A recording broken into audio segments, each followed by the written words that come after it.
In the late 1970s, as Detroit's auto industry stumbled and neighborhoods struggled with job loss and poverty, a new force emerged on the city's west side, a force that would change the drug game forever. They called themselves Young Boys Inc., or YBI, and their empire began not in smoky backrooms or with hardened ex-cons, but with teenagers barely old enough to drive. It started with a handful of friends, brothers Milton and Leonard Big L Martin, Dwayne Wonderful Wayne Davis, and a tight circle of ambitious young men, most still in high school or recently dropped out. Frustrated by the lack of opportunity and inspired by the flash and money of street hustlers, they saw a gap in the market. Detroit's older drug crews were scattered, predictable, and slow to adapt. YBI moved fast, hustling heroin and later cocaine with a new level of discipline, secrecy, and innovation. They operated like a corporation, organizing their business in ways no one had seen before. Members wore color-coded caps and matching tracksuits to identify their crew on crowded corners. Runners, some as young as 12, were paid daily and watched over by older managers who reported back to the founders. They used beepers to communicate, spotters to watch for police, and devised ways to brand their product so customers always knew when they were buying YBI dope. Within a year, YBI controlled dozens of drug spots, pulling in hundreds of thousands of dollars each week. The money flowed fast: new cars, gold chains, designer clothes, wild parties in hotel suites. Detroit teenagers who once looked up to Motown stars now wanted to be like the YBI bosses. And unlike most street gangs, YBI was mostly violence-averse at first. They let their organization and customer service do the talking. But as their empire grew, so did the danger. Older dealers resented the young boys' takeover, and the city's police, long accustomed to chasing older suspects, were blindsided by this new generation. YBI was untouchable for a moment, too young to be suspected, too smart to be caught. As the 1980s began, it was clear the streets belonged to the kids, and Detroit had never seen anything like it. YBI's rise from neighborhood hustlers to citywide kingpins was fueled by innovation, discipline, and a fearless embrace of the new. While older crews stuck to back alleys and outdated routines, the young boys turned drug dealing into a science: branding, organization, and business smarts at every level. Their product stood out for its consistency and reach. YBI packaged heroin in small, color-coded capsules, giving each batch a brand name like Red Devil or Blue Magic, so customers could ask for their preferred product. Runners were trained to be fast, efficient, and loyal. Spotters watched every block, communicating with hand signals or beepers to warn of police. If the cops came close, the product was stashed and kids melted away into crowds, often blending in with other neighborhood youth. This system didn't just keep the money flowing, it made YBI almost invisible to authorities. Police struggled to pin charges on teenagers with clean records, and the organization cycled young workers in and out so frequently that few ever made it to the top. Orders came from the founders, but the chain of command was so tightly controlled that betrayal was nearly impossible in the early years. The young boys also invested in image. Members drove the latest cars, wore custom tracksuits and gold chains, and spent freely in local clubs and malls. Their style was unmistakable, and soon Detroit youth idolized the YBI lifestyle, even as parents and teachers worried about the growing lure of fast money. But with fame and money came jealousy and danger.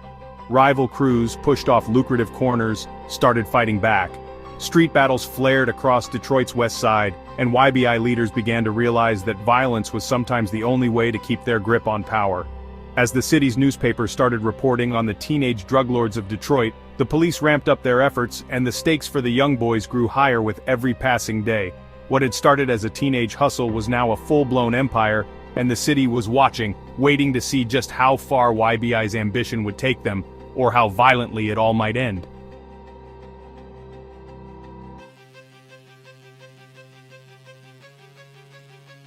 As Young Boys Inc. raked in millions and expanded its territory, Detroit's streets transformed into a stage for money, fame, and blood. For the YBI founders, life became a blur of luxury cars, wild parties, and fistfuls of cash. Teenagers from all over the city flocked to join the organization, drawn by dreams of gold chains and instant respect.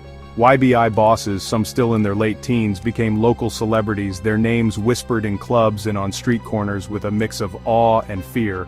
But behind the image, a darker reality set in. As the money piled up, so did the risks. Jealous rivals, older, more established gangs, refused to accept YBI's takeover. The city's west side erupted in violence, with drive-bys, ambushes, and daylight shootings turning neighborhoods into battlegrounds. YBI's early aversion to bloodshed faded fast. Survival meant meeting force with force. The group established enforcer squads, young men willing to do whatever it took to keep the money flowing and their bosses safe. Police presence intensified, but YBI's structure made it hard to land real blows. Workers were disposable, and leadership was insulated by layers of loyal managers. Still, the chaos took its toll.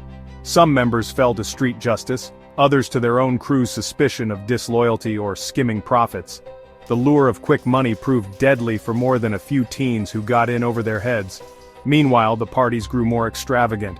Hotel suites overflowed with cash and drugs, music blaring into the night as the city buzzed with rumors of the young boys' exploits. In neighborhoods starved for hope and excitement, the YBI lifestyle was magnetic, even as families and community leaders mourned the growing list of lives lost to addiction and violence. YBI's legend only grew, but so did the list of enemies and the pressure from law enforcement. With each new headline and murder, the organization edged closer to the kind of scrutiny and internal strife that would ultimately threaten to bring down everything they'd built.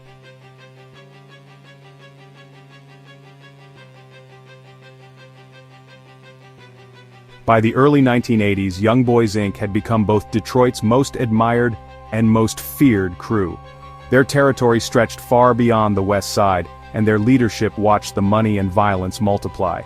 But power bred enemies, older gangs and new challengers, furious at being muscled out, banded together and fought back. The city's streets echoed with gunfire as wars erupted for control of corners worth thousands a day. Within YBI, cracks began to form. Paranoia seeped into every level of the organization. The founders feared informants more than the police, and with good reason. The FBI and Detroit narcotics squads were quietly wiring up dealers, flipping low-level runners, and piecing together the crew's hierarchy. Tensions ran high as some members were suspected of skimming profits or talking to law enforcement, offenses that could mean a bullet in the night. The violence spilled over into kidnappings, ambushes, and brazen daylight hits. Well-known YBI enforcers were targeted by rivals and sometimes even by their own bosses, desperate to maintain order. The police and media labeled the carnage a teenage drug war, but for those living through it, it was survival at any cost. Families locked their doors at dusk, and children were warned away from certain blocks, even as the flash of YBI's wealth and reputation still drew new recruits into the game. Behind closed doors, the founders struggled to maintain the discipline that made YBI famous. Some tried to steer the organization toward legitimate businesses, while others doubled down on violence to keep their edge. But with every new death and arrest, the walls closed in a little tighter.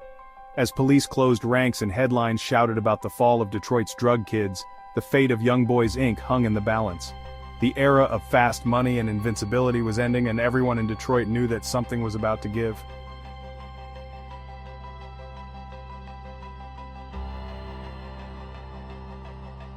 The pressure on Young Boys Inc. reached its breaking point in 1982. Federal agents and Detroit police launched a citywide crackdown, deploying wiretaps, undercover stings, and, round-the-clock surveillance on the crew's top lieutenants. The government's RICO laws, designed to break up criminal organizations from the top down, became the weapon of choice, and it wasn't long before indictments started landing like hammers. The arrests came in waves. Some of the founders and most trusted enforcers were taken down in coordinated raids, their homes and safe houses torn apart by agents searching for drugs, cash, and evidence. Courtrooms filled with nervous families, reporters, and former YBI members now turned government witnesses. In trial after trial, the truth spilled out. Young Boys Inc. had become a multi-million-dollar empire run by teenagers, as disciplined as any corporation, and as ruthless as any mob.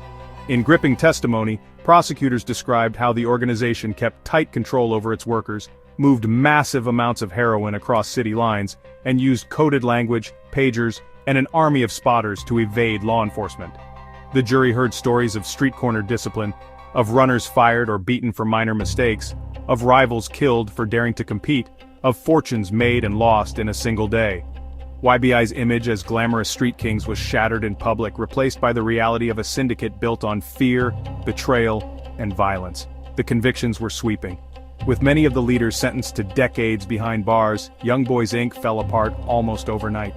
The vacuum they left drew in new gangs and younger hustlers eager to grab what they could from the chaos. The city's drug trade would never be the same. For Detroit, YBI's rise and fall became a legend, proof of how quickly power could be built and how violently it could disappear.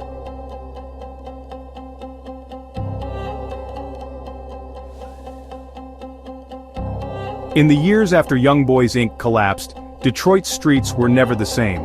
The fall of YBI opened the floodgates for dozens of new crews, each fighting for a piece of the empire the teenagers had built.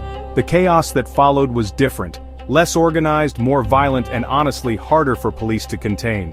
The codes and discipline that once set YBI apart vanished, replaced by an era where alliances shifted overnight and anyone could become a target. But the impact of YBI went far beyond the violence. They'd changed the game forever. Crews across the country copied their tactics, using kids to move product, branding drugs with colors and names, and running operations with corporate precision.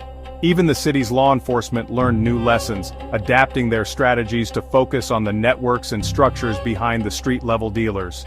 In Detroit, older residents remembered the brief, wild era when the city's most powerful kingpins were barely old enough to shave. Some spoke of YBI with a strange nostalgia, admiring the intelligence and audacity it took for teenagers to build a criminal empire that outsmarted adults for years.